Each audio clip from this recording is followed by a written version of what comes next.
help me, yada yada yada. I won't bore you with another. Even if I wanted your help, you couldn't give it to me, because your help is useless.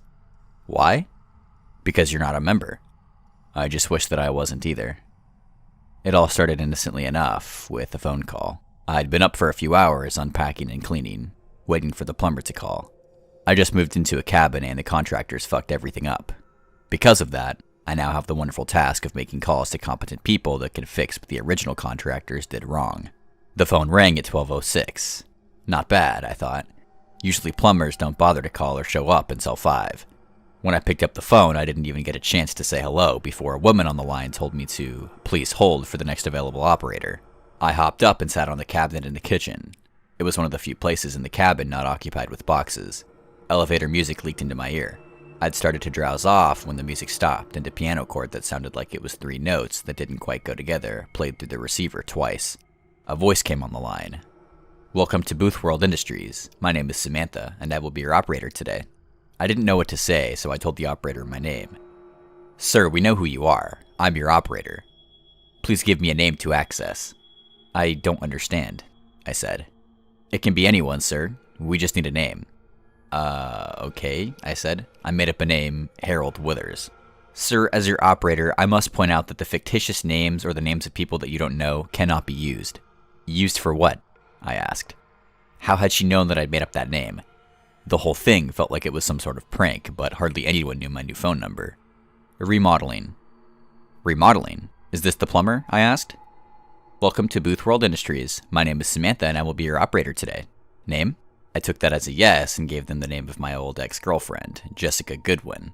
I could hear the clicking of a keyboard on the other end of the phone. It sounded like the woman was pounding the thing with her fists.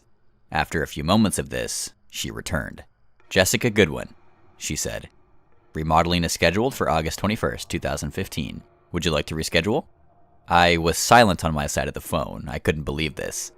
Someone had to be playing a prank on me. "Who is this? Is this you, Jessica? Are you playing a prank on me?" I asked. The woman didn't respond for a long time. I thought that whoever was on the other end of the phone was holding in a laugh. "Hello?" I asked. "Yes or no, sir?" the woman asked back. "Yes," I said, not understanding what the woman was asking. "I have a Tuesday appointment available. Will that work?" At this point, I thought I was going insane, and that it actually was the plumbing company. "What about today?" I asked. "Do you have anything available for today?" Normally, we can't arrange for a reschedule on such a short notice, but today we had a cancellation. How does 3 o'clock work for you? 3 o'clock is fine, I said. 3 o'clock it is then. Would you like a courtesy call? Sure. Wonderful. We at Booth World Industries say thanks and welcome to the club. You have a marvelous day. The strange chord played twice again, and the line went dead. I rolled my eyes and went back to unpacking. "Hello?" I said. "Sir, this is Samantha with Booth World Industries again. Your courtesy call begins now." "What do you—" I began to say, but was cut off by those diminished chords blaring into my ear. Then I heard Jessica's voice. "Why are you doing this?" Jessica asked. I could hear the tears in her voice. "Jessica?" I asked. "Sir," the operator said, "she cannot hear you. This is a courtesy call. The appointment has already concluded." "Please," Jessica begged. "Please don't do this. I'll do anything you want. Jessica's voice choked off into a wheeze, and all I could hear on the other end of the phone was the rustling of clothing and more wheezing. Eventually it stopped, and someone picked up on the other end. "The scheduled work has been completed," a man's voice said. "We at Booth World Industries say thanks and welcome to the club. You have a marvelous day." "Sir?" The operator came back on the line. "Was that to your satisfaction?" I sat there for a long time, cold sweat dripping down my ribcage. Jessica was my ex, because I walked in on her and my best friend fucking at a party in high school. I smiled and whispered, "That was perfect." "Wonderful," the operator said. "We at Booth World Industries aim to serve. Would you like to make another appointment?" As I stared at the water leaking from the door of the dishwasher, I smiled even bigger. "Yes," I said. "Yes, I would." "Name?" "Dan. I don't have a last name. He's a contractor." "Dan Arancibia? July 13, 2032? Would you like to reschedule?" "Yes," I said.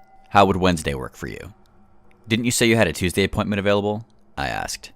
"I did, but unfortunately that slot has been filled by another member. Would Wednesday work for you?"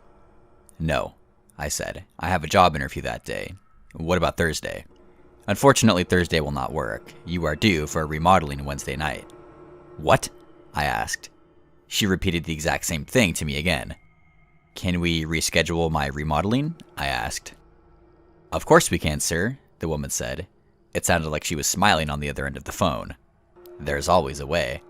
I waited for her to tell me how. She didn't speak. How? I asked. Booth World Industries is always looking to add a new member. We are, of course, a membership by invitation only club. Sadly, our membership numbers have fallen in recent years. Economic recessions, wars, politics. What we would like you to do in order to avoid your own remodeling appointment is help us add several new members. The light at the end of the tunnel, I thought. How many members do you need? I asked. 1,000. I choked. 1,000? Yes, sir. Otherwise, we'll have to keep our scheduled appointment. We must inform you that the member that scheduled this appointment did request a courtesy call. Everything stopped at that point for me. All my life, I just skated by, not doing anything, not making a difference. My mouth actually dried up. I'd always thought that was just a thing people wrote in books to be dramatic. It's not. I'll get you your 1,000 members, I whispered. We at Booth World Industries say thanks and welcome to the club. You have a marvelous day. The connection ended. I hung up the phone and stared at it for a long time. I'm scheduled for a remodeling on Wednesday, and somewhere, someone will be getting a courtesy call to listen to my last few breaths if I don't get 1,000 members to join Booth World Industries. It's funny.